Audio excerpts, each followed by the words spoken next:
은혜 받을 하나님의 말씀은 레위기 22장 1절에서 33절까지의 말씀입니다. 레위기 22장 1절에서 33절까지 찾으셨으면 교독합니다. 여호와께서 모세에게 일러 가라사대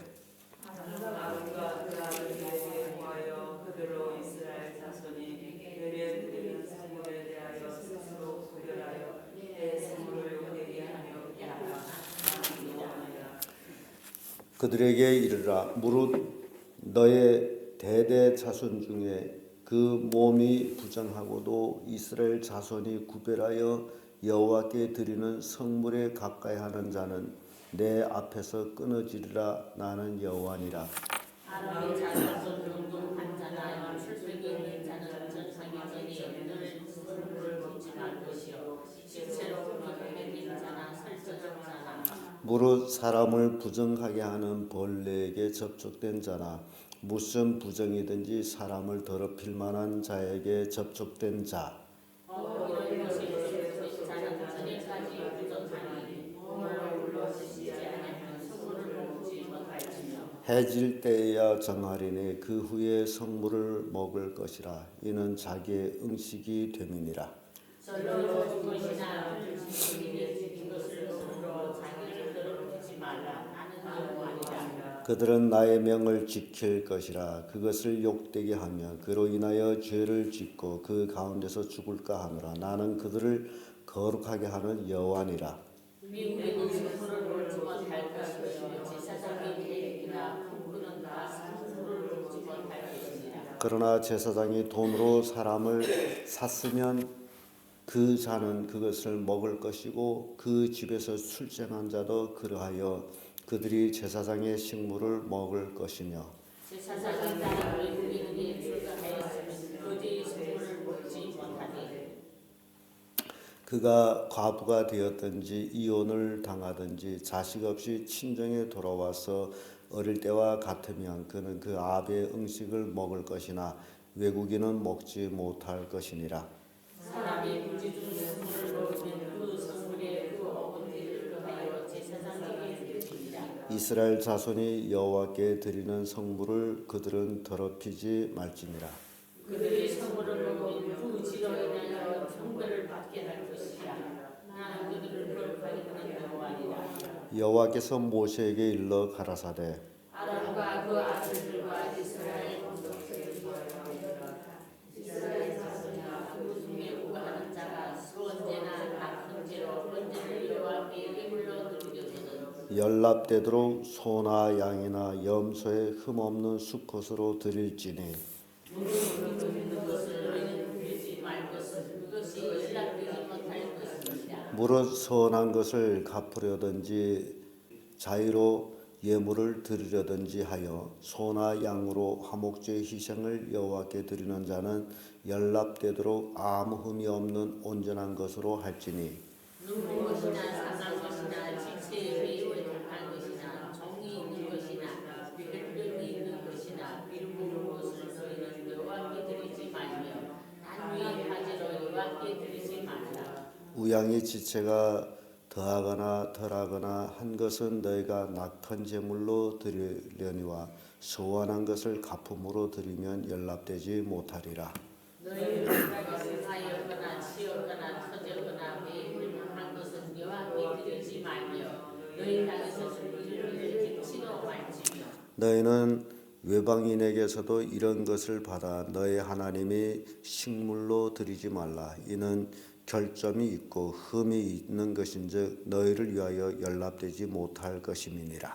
여호와께서 모세에게 이르러 가라사대 소나 양이나 염소가 나거든 7일 동안 그 어미와 같이 있게 하라. 제8일 이후로는 여호와께 화제로 예물을 드리며 연납되리라.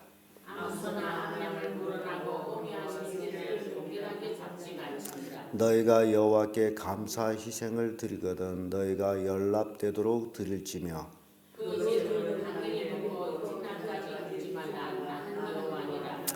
너희는 나의 계명을 지켜 행하라. 나는 여호와니라. 너희는 나의 손을 엎드리게 말라. 나는 이스라엘 자손 중에서 거룩하게 하는 받은 것이니라. 나는 너희를 거룩하게 하는 여호와여. 다 같이 너의 하나님이 되려고 너희를 애굽 땅에서 인도해낸 자니 나는 여호와니라. 아멘.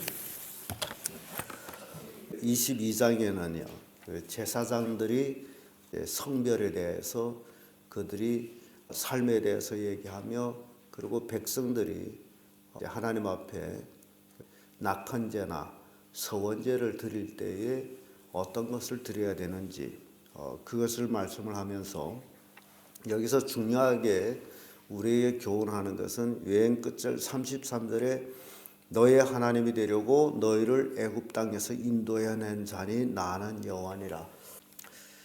하나님께서는 이스라엘 백성이 하나님이 되려고 그들을 애굽 땅에서 인도해내신 하나님이다. 여호와니라 라고 말씀하면서 굉장히 중요한 것은 나는 너희를 거룩하게 하는 여호와요. 이런 말씀이 여러 번 반복이 됩니다. 자, 하나님은 우리를 어떻게 하시는 하나님이시다? 거룩하게 하시는 하나님이시다. 그래서 이게 굉장히 중요한 이제 말씀인데 오늘날 수많은 그리스도인들이 이 말씀을 아마 신약에서는 이제 접하지 아니하므로 망각하고 살아가고 있는 것 같아요. 뭐 신약에서 물론 너희는 거룩하라, 음란을 버리라 이런 말씀이 있습니다만 구약처럼 그렇게 강력하게 나오지를 않아요. 그래서 오늘날 많은 그리스도인들이 거룩한 삶을 살지를 않아요. 종교인 삶을 살고 있다. 그래서 여러분들이 이 말씀을 가지고 성물에 대한 규례가 어떤 것인지 우리가 한번 살펴봅니다. 구약의 제사장들의 사역은 신약의 예수 그리스도의 중보의 사역을 상징합니다. 제사장에게는 외적, 내적 완전한 성결이 요구된다는 사실입니다. 이것은 제사장에게 국한된 겁니다. 그러면 오늘 이 신약 세대의 제사장은 누구냐라는 겁니다. 제사장이 누구죠? 이걸 꼭 명심해야 돼요. 제사장이 누구예요? 자기 자신이에요. 목사가 아니에요. 사람들은 착각하고 목사만 제사장이고 자기는 아무것도 아니다. 그래서 백성처럼 생각. 그게 아니에요. 신약 성경에는 만인 제사장이에요. 모든 그리스도인들이 제사장이에요. 그 제사장이 됐다라는 그 의미가 여러분 스스로 하나님 앞에 기도를 하고 용서를 구할 수 있다라는 거예요. 이게 우리 기독교에 있어서는 특권입니다. 카톨릭 같은 데는 그렇지를 않아요. 카톨릭에는 신부가 중재자의 역할을 해서 거기에는 고백실이라고 있습니다. 그래서 죄 지은 사람이 그 고백실 앞에 가서 신부하고 대화를 해요. 신부님, 나 이러이러한 죄를 지었습니다. 그러면 신부가 어떻게 하라. 그러면 죄사함 받았다. 라고 그들은 돌아갑니다. 그래서 카톨릭의 신부는 세계적으로 카톨릭이 정보가 가장 많이 가지고 있습니다. 왜냐하면 신부들이 그 성도들이 고백하는 그것을 다 종합해 가지고 정보를 만들고 있기 때문에 세계 카톨릭에서의 그 많은 신자들이 그 자기 지은 죄를 신부한테 가서 말하기 때문에 신부는 그 죄들을 다 종합해 가지고 세계에 돌아가는 정보를 그들은 장악하고 있습니다. 그 신부 앞에 가서는 자기 지은 죄를 속이지 않고 다 얘기합니다. 그게 카톨릭이에요. 오늘날 기독교인들은 자기 지은 죄를 목사한테 다 얘기 안 하죠. 그리고 누구한테 얘기합니까? 그러니까 자기가 제사장이라는 거예요. 카톨릭에는 신부한테 별 얘기 다 합니다. 그래서 그들은 죄 용서 받았다라는 그런 개념을 가지고 있어요. 오늘날 우리 신약교회, 우리 그리스도인들은 만인 제사장으로서 하나님이 거룩하신 분이고 거룩한 하나님을 섬기는 제사장이기 때문에 외적 내적 완전한 성결한 그리스도인들이 되어야 된다라는 것을 우리에게 교훈하고 있습니다. 그래서 우리가 진정 제사장이다라고 여러분 스스로 늘 그렇게 생각해야 되죠. 나는 제사장이다. 그러므로 제사장으로서의 삶을 사는 것이 오늘 신약 시대의 그리스도인의 삶이라는 것을 명심하시길 바랍니다. 그래서 성물에 대한 규례를 보면 제사장의 가족에 관해서 이 성물의 규례가 있어요. 제사장과 제사장 가족은 부정하지 않도록 스스로 구별해야 됩니다. 늘 스스로. 오늘날 우리 그리스도인들은 부정해지지 않도록 스스로를 늘 자신을 구별해야 됩니다. 세속에 물들지 아니하도록. 그런 의미에서 우리가 생각할 때 여러분들은 교회에 나와서도 제사장이요, 사회에 나가서도 제사장이요, 가족에서도 뭡니까? 제사장이요. 그러니까 가족에서도 제사장 역할을 잘 해야 됩니다. 부정하지 않도록 스스로 조심해야 되는 거예요. 1절에서 3절까지 거기에 대한 말씀을 주죠. 여호와께서 모세에게 일러가셨을 때 아론과 그 아들들께 고하여 그들로 이스라엘 자손이 내게 드리는 성물에 대하여 스스로 구별하여 내 성물을 욕되게 함이 없게 하라. 이스라엘 백성이 드리는 성물에 대해서 스스로 구별해서 욕되게 하지 말라. 왜 이런 말씀을 했을까 하는 것은 3절에 그들에게 이르라. 무릇 너의 대대 자손 중에 그 몸이 부정하고도 이스라엘 자손이 구별하여 여호와께 드린 성물에 가까이 하는 자는 내 앞에서 끊어지리라. 나 여호와의 말. 그러니까 스스로 구별해야 되는데 지금 몸이 더러워졌어요. 그럼에도 하나님의 성물을 가까이 한다면 그는 죽는다라는 얘기예요. 그래서 스스로 구별해라. 이게 내가 하나님의 성물을 먹을 수 있는지 먹을 수 없는지 스스로 구별해야 돼요. 옆에서는 몰라요.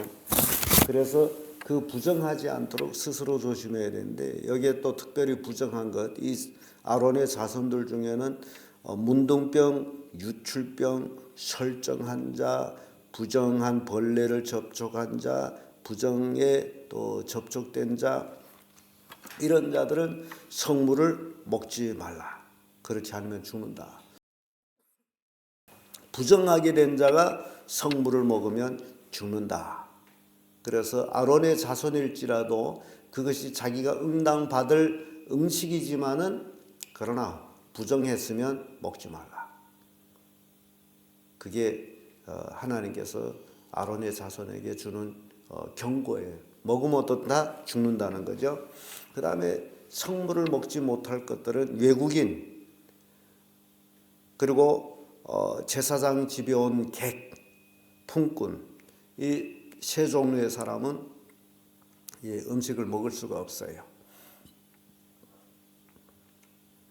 그래서 그런 의미를 볼 때 제사장 집에 손님들이 왔다. 그러면 하나님의 성물을 그들은 먹을 수가 없고 아마 제사장 집에 다른 음식이 없다면 그들은 굶어야 되겠어요. 같이 먹을 수가 없습니다.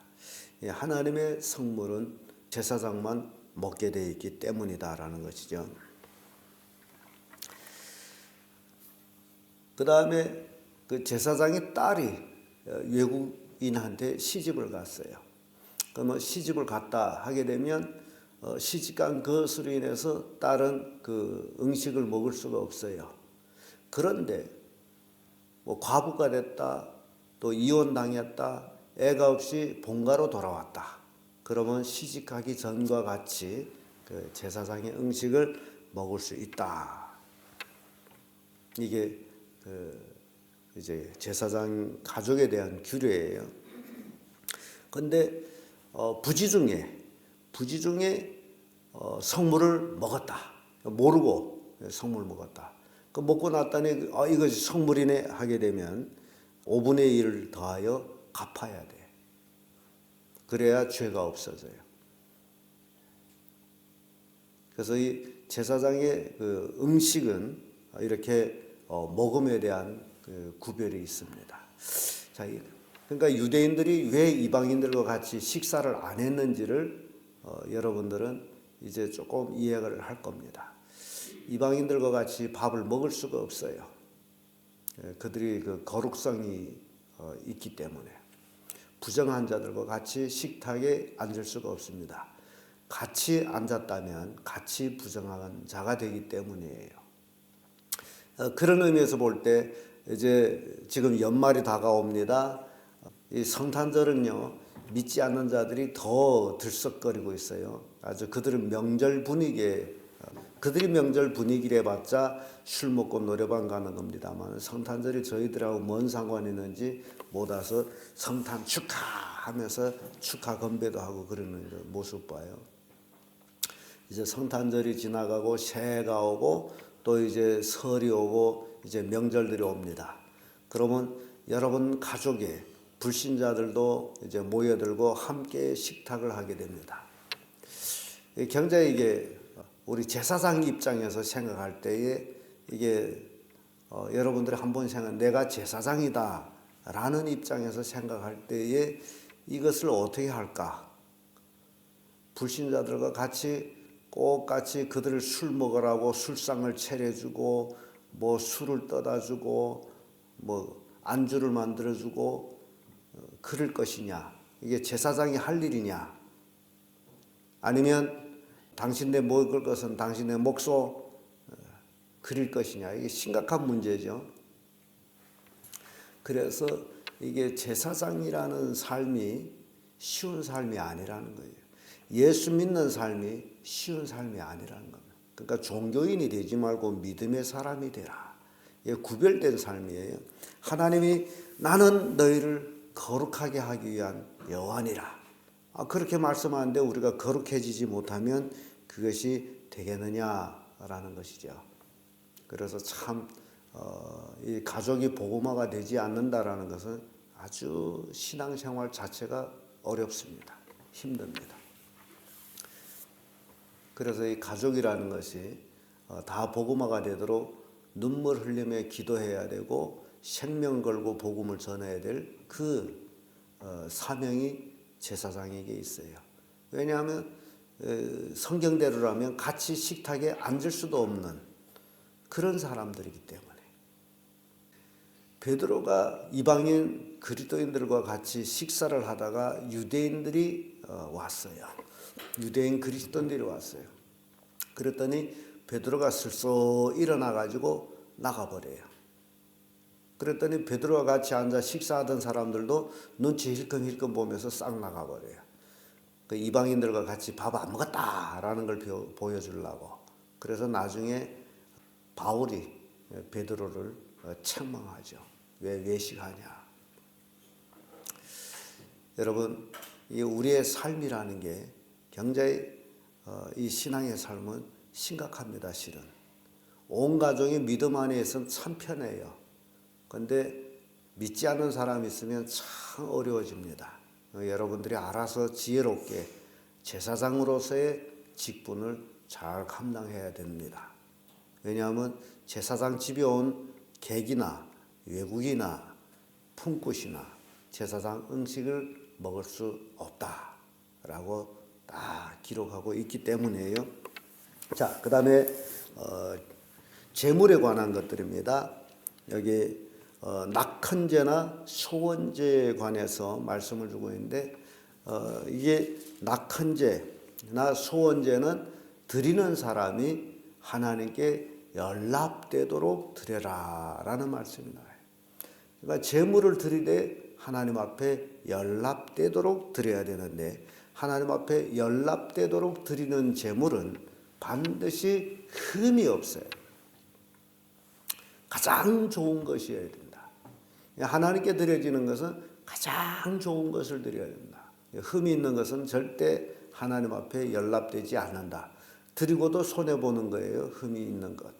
그리고 이제 낙헌제를 드린다면서 자기 어떤 서원을 겸하여서 드린다면 연락되지 않는다. 서원제는 서원제고 낙헌제는 낙헌제다. 그래서 하나님께 드려질 때는 흠없는 것. 그리고 나서 또 화제에 대해서 얘기 나옵니다. 화제를 드릴 때는 그 이제 소나 양이나 난지 8일 되는 새끼를 이제 7일 동안 어미와 함께 있게 하다가 8일에 이제 하나님께 이제 화제로 전부 이제 불태워 드리는 화제로 드립니다. 그 하나님의 어린 양이라고 침례 요한이 외쳤던 예수님 모습을 생각하게 되죠. 난지 8일 만에 하나님 앞에 드려지는. 그래서 이러한 법들을 계명을 지켜 행하라. 하나님께서 지켜 행하라. 하나님이 주신 법은 지켜 행하는 법이지 듣고 마는 법이 아니에요. 듣고 마는 것은 하나님의 이름을 욕되게 하는 일이다. 그래서 지켜 행하라. 31절에 그러죠. 너희는 나의 계명을 지켜 행하라. 나는 여호와니라. 그래서 32절에 너희는 나의 성호를 욕되게 말라. 나는 이스라엘 자손 중에서 거룩하게 함을 받을 것이라. 나는 너희를 거룩하게 하는 여호와요. 하나님의 이름을 욕되게 하지 말라. 이 말씀은요, 우리 그리스도인들이 잘못된 삶을 통해서 이방인들이 우리를 볼 때 뭐 예수 믿는 사람도 뭐 별나치 않대 뭐 그런 얘기를 해요. 그러니까 우리는 가까운 사람이나 먼 사람에게나 똑같이 그리스도인의 삶을 살아야 됩니다. 뭐 가까운 사람한테는 이렇게 살아도 되고 먼 사람한테는 이렇게 살면 안 되고 그게 아니에요.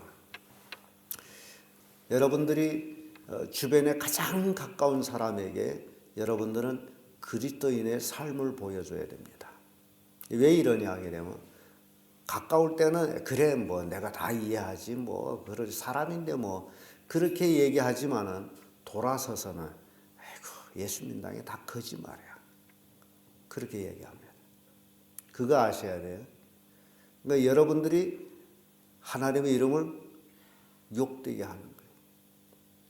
가까울 사람일수록 더욱 믿음의 사람이 돼야 돼요. 이해가 됩니까? 그래야 하나님 믿는 것은 이런 것이구나. 가까운 사람한테 정말 믿음의 삶을 보이지 못하면 그 사람은 가짜야 라고 얘기합니다. 그래서 가까울수록 더욱 성결하고 거룩하고 성령이 충만한 삶, 기도하는 모습도 보여주고 찬양하는 모습도 보여주고 성경 읽는 모습도 보여주고 아무튼 모든 보여줄 수 있는 것은 가까운 사람한테 다 보여줘요. 그것이 그리스도인의 제사장이 된 입장의 삶이에요.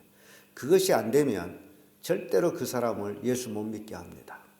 왜냐하면 너 가짜야 하는데 가짜의 복음을 믿겠습니까? 안 믿어요. 그러니까 여러분들이 가족 복음화가 되지 못하는 원인 중에 하나는 제대로 된 삶을 살지 못했다라는 거예요. 그리고 이 굉장히 중요한 거예요. 이렇게 하나님께서는 성물에 대한 규례를 이렇게 우리에게 가르쳐 주고 있어요. 하나님은 우리를 부르신 것은 그가 거룩한 것처럼 우리도 거룩하게 하려 하심입니다. 그러므로 거룩한 표준은 하나님의 거룩하심입니다. 성도는 하나님의 부르심에 항상 합당한 삶으로 거룩한 삶을 살아야 됩니다. 그리스도 안에서 하나님을 영화롭게 하는 그런 성도들이 되어야 됩니다. 이게 제사장의 성물에 대한 규례를 통해서 우리에게 주는 교훈이에요. 우리 삶이 하나님을 영화롭게 하는 삶. 이 삶은 가족에서나 사회에서나 교회에서나 똑같은 삶이다. 이게 제사장들에 대한 규례를 우리에게 보여주는 내용들입니다. 기도하겠습니다.